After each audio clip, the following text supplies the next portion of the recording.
Introducing to the stage Axios co-founder Mike Allen. Morning. Good morning. I'm Axios co-founder Mike Allen. Welcome to the debut event for Axios Future of Defense. We so appreciate your coming. Thank you for coming on a tough morning in DC.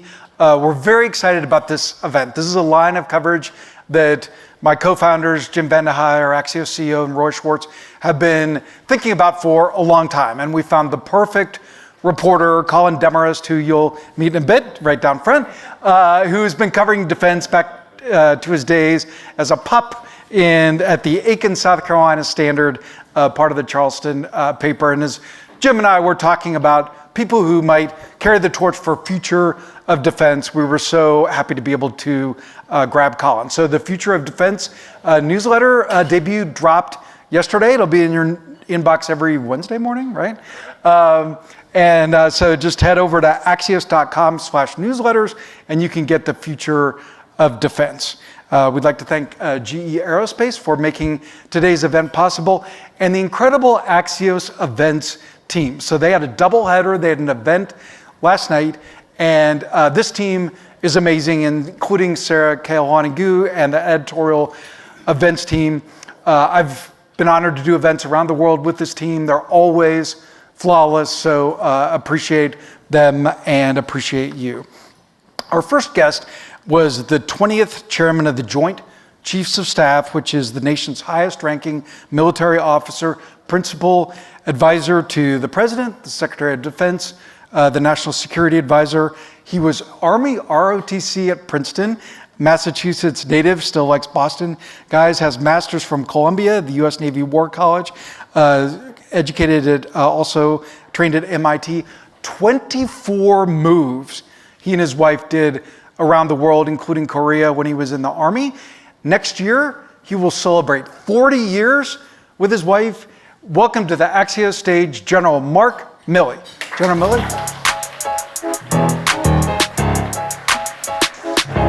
General Milley, love your walk-on music. Thank you, yeah. Very nice. It's all very good. Welcome. I checked that newsletter. I just want to make sure it's free.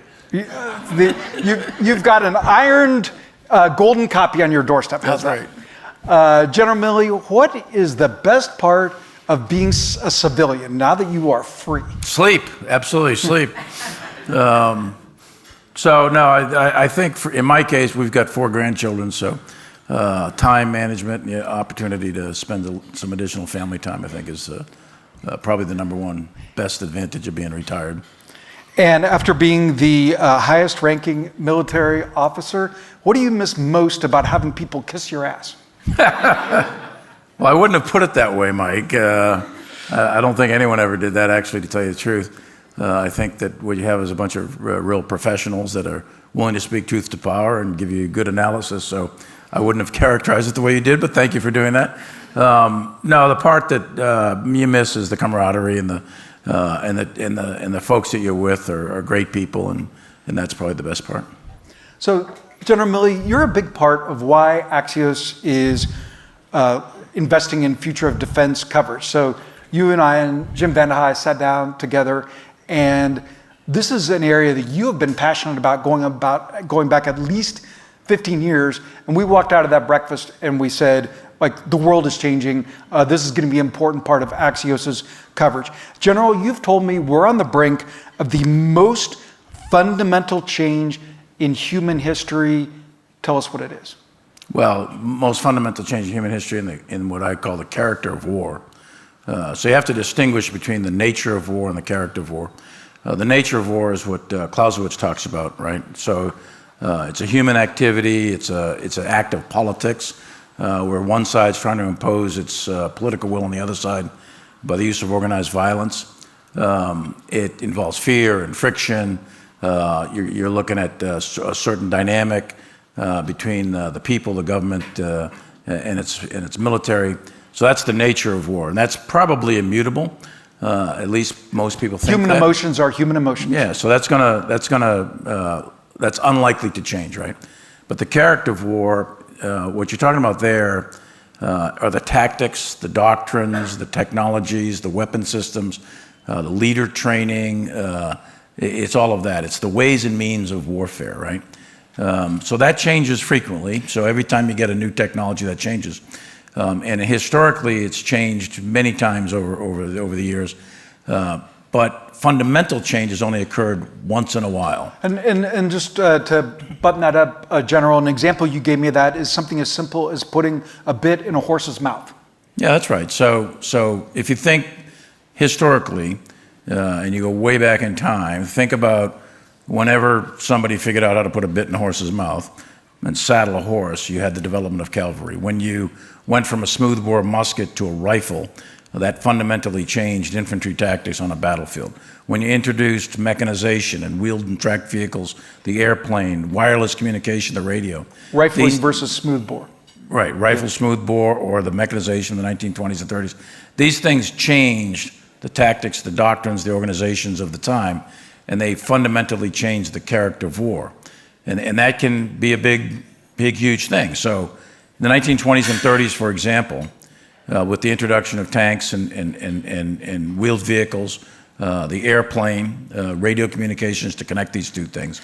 You had the development of combined arms warfare, and one country, Nazi Germany, developed them in a very sophisticated way, and they developed an organization, the Panzer Grenadier Divisions, to implement this doctrine, which we today call the Blitzkrieg, which the Germans didn't call that Blitzkrieg back in the day. They matched it to a German way of war, and that allowed them or enabled them to overrun most of Europe in 18 months. 30 miles from Moscow, they went into France, the Low Countries, Norway, the Balkans, Greece, and so on. And they did that very effectively, very quickly, and very violently. So the change in the character of war can have enormous, not only tactical and operational consequences, but strategic consequences.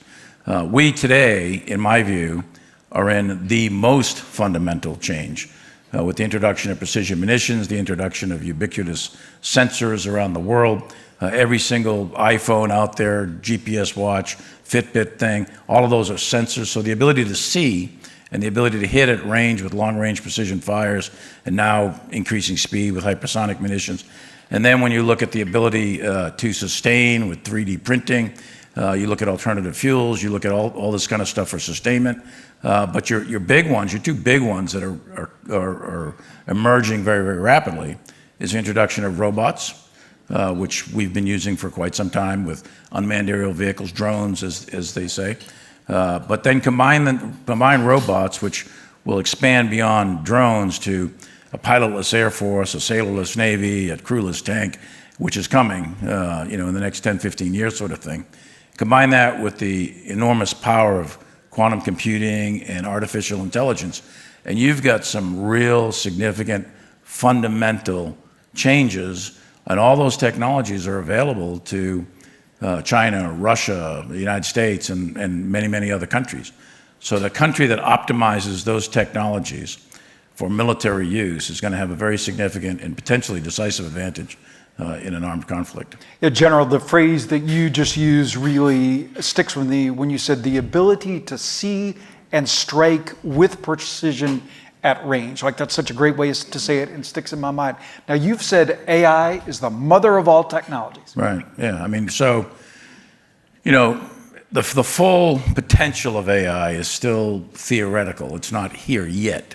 But we're seeing it in the commercial sector very rapidly develop. So, and like all technologies, technologies don't have morality, right? So technologies can be either good or bad depending on how they're employed and used. So with artificial intelligence, it's entirely possible to ingest all knowledge about medicine that's ever been produced in all of human history, and for the AI to assist, say, a doctor to diagnose patients.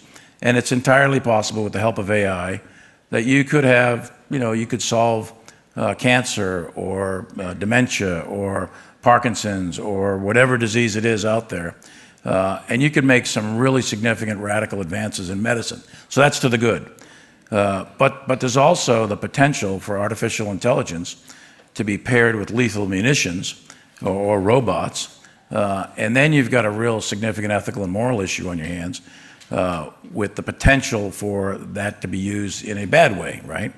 But artificial intelligence, what it really will do in terms of the military, it's going to assist commanders to rapidly and more effectively go through the decision-making cycle by ingesting massive amounts of information at rates of speed and size and scale and scope that no human being could possibly match. And their ability to go through the observe, orient, direct, and act loop faster relative to your enemy. And the side that optimizes artificial intelligence for military use, potentially, because decision-making is so important in the conduct of military operations, potentially could have a very, very significant advantage in the conduct of war. So it's a huge, huge advantage. In general, I know you're very concerned about cyber, misinfo, disinfo. Sure, yeah. So, you know, a few years ago, the U.S. military, and I think most militaries today, have expanded their domains of war.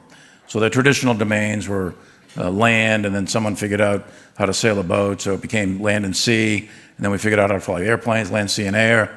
And then, you know, a couple of decades ago, with the development of the internet, you expanded into cyberspace and space, physical space. Of course, with the space programs of the 1950s and 60s and so on. So today, the U.S. military looks at, and I think most militaries look at the domains of warfare as land, sea, air, space, and cyberspace.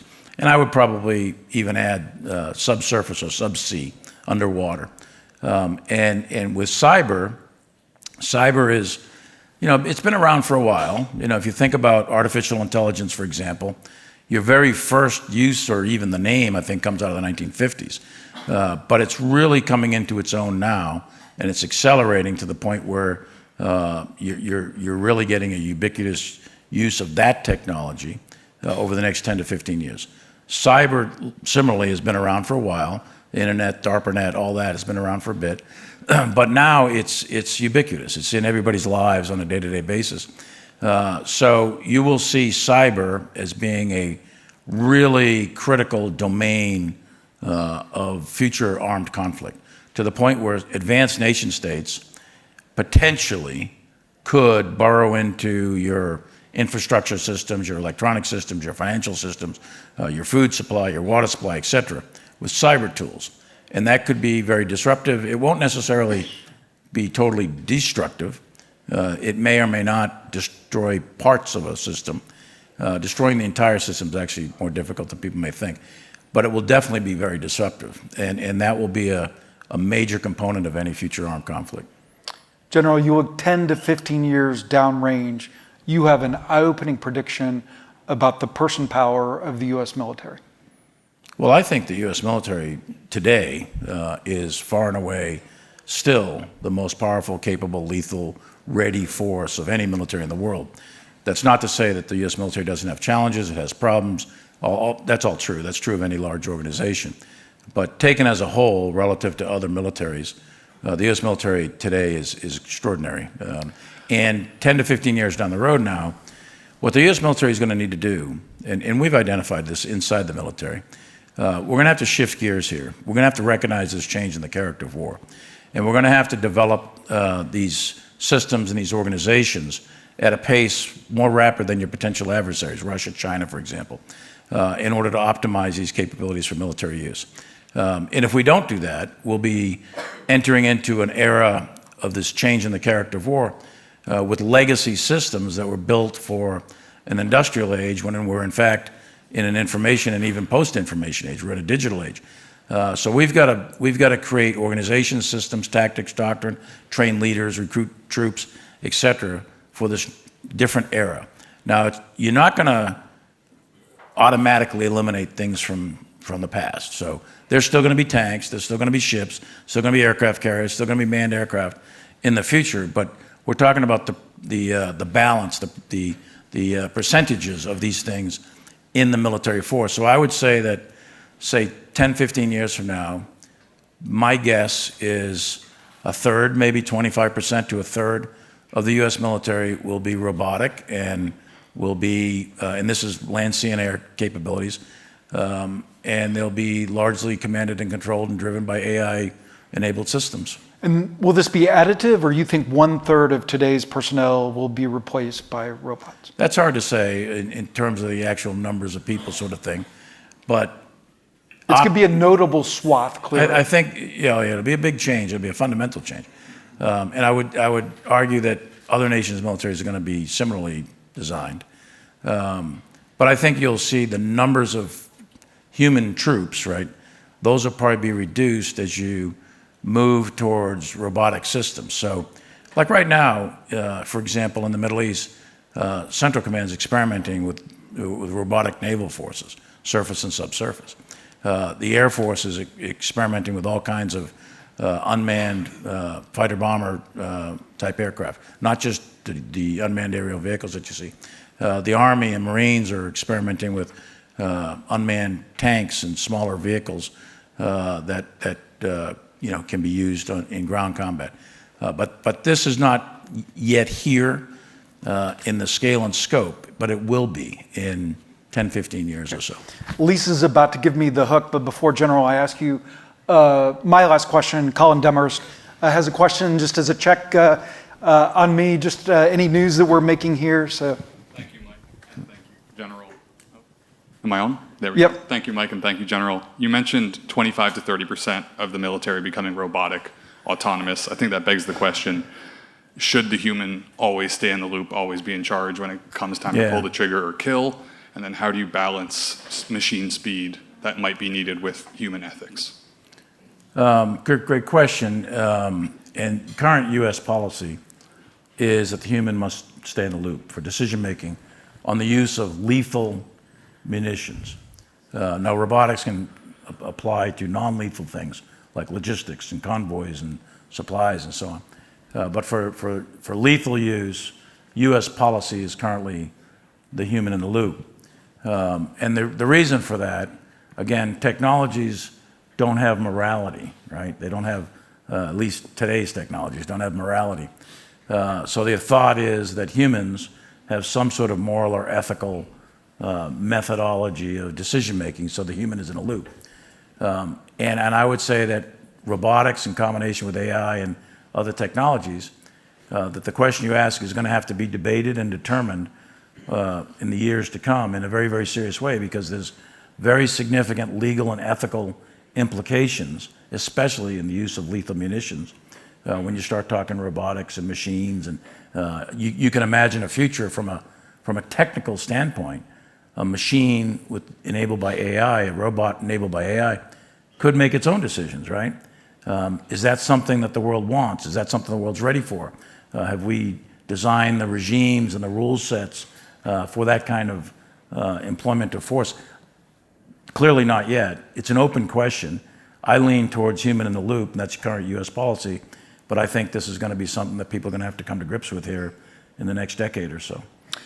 Good question, thank you. And did you have something else? No, you're good. Okay, great. Close it up. My last thing before... He just said you're good.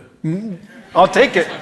I'll take it. My last question before one fun thing. So, General, you're teaching at both Georgetown and Princeton. You sort of really enjoyed that. What made you optimistic as you talk to the students? You don't do domestic politics, but everywhere you go, you're asked about the geopolitical situation. And so as we look ahead to 2025, what do you think will be the biggest difference in overseas policy between a second Biden administration versus a second Trump administration? Well, thanks, Mike, for a great opportunity to make no comment. Gotta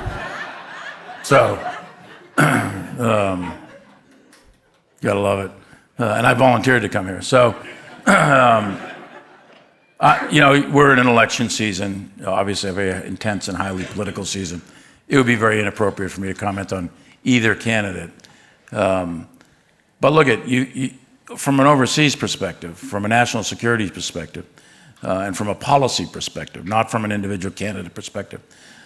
You've got two versions of America's role in the world at play here, and the American people are going to have to decide which version of America's role in the world you want. So with one candidate, you've got more or less what I think foreign policy analysts might term as a Wilsonian foreign policy that dates back perhaps to the days of Woodrow Wilson, 100 years or so, where the United States enters World War I and fights in World War II. And then since the end of World War II, the United States has underwritten the so-called rules-based international order that was put in place at the end of the war in order to prevent a great power war. It emphasized free trade, it emphasized collective security, a network of allies and partners around the world, very bipartisan, where debates stopped at the water's edge kind of thing. So that's one version, one view, where the United States is forward deployed, very engaged in the world, and it's, in some ways, it's a values-based foreign policy, which comes under criticism a lot, but that's one version. A second version dates back, it's another strand of American history, dates back a little bit further, back into the 1800s. It's a populist nationalist version, and it comes out of things like Jackson and William Jennings Bryan.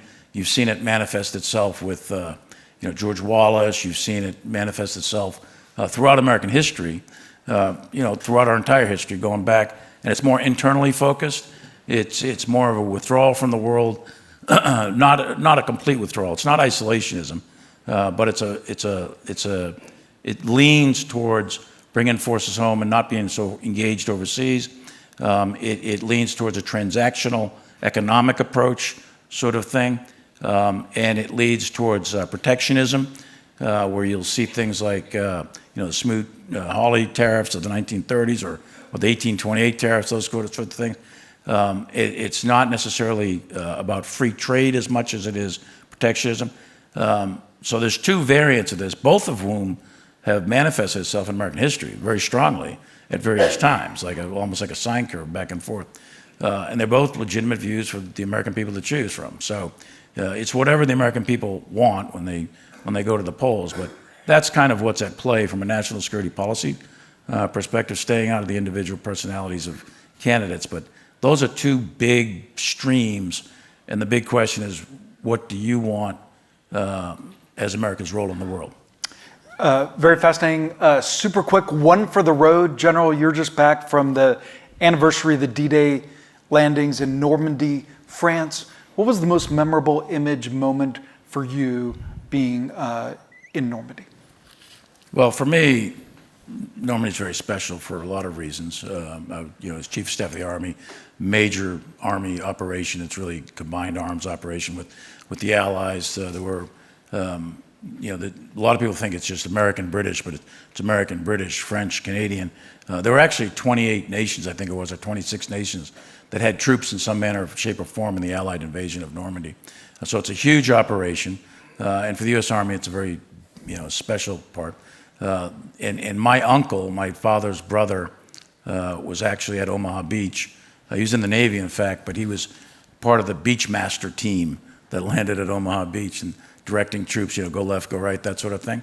And my dad was at Saipan in June of 1944 with the 4th Marine Division. So my dad was the oldest of 10. So my dad's hitting the beach in the Pacific in June 44, and his brother, his number 2 brother, he's hitting the beach at Omaha Beach at Normandy. So for me, it's a personal thing, and it's kind of a really almost spiritual thing to go to Normandy, walk the beach, see the waves, look at the sand, and imagine that time.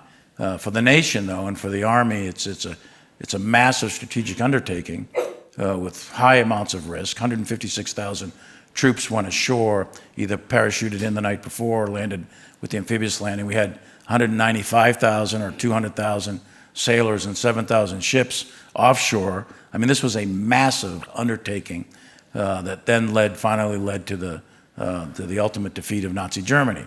And this was, in my view, we talk about the greatest generation, and this goes back to your foreign policy question. What's America about?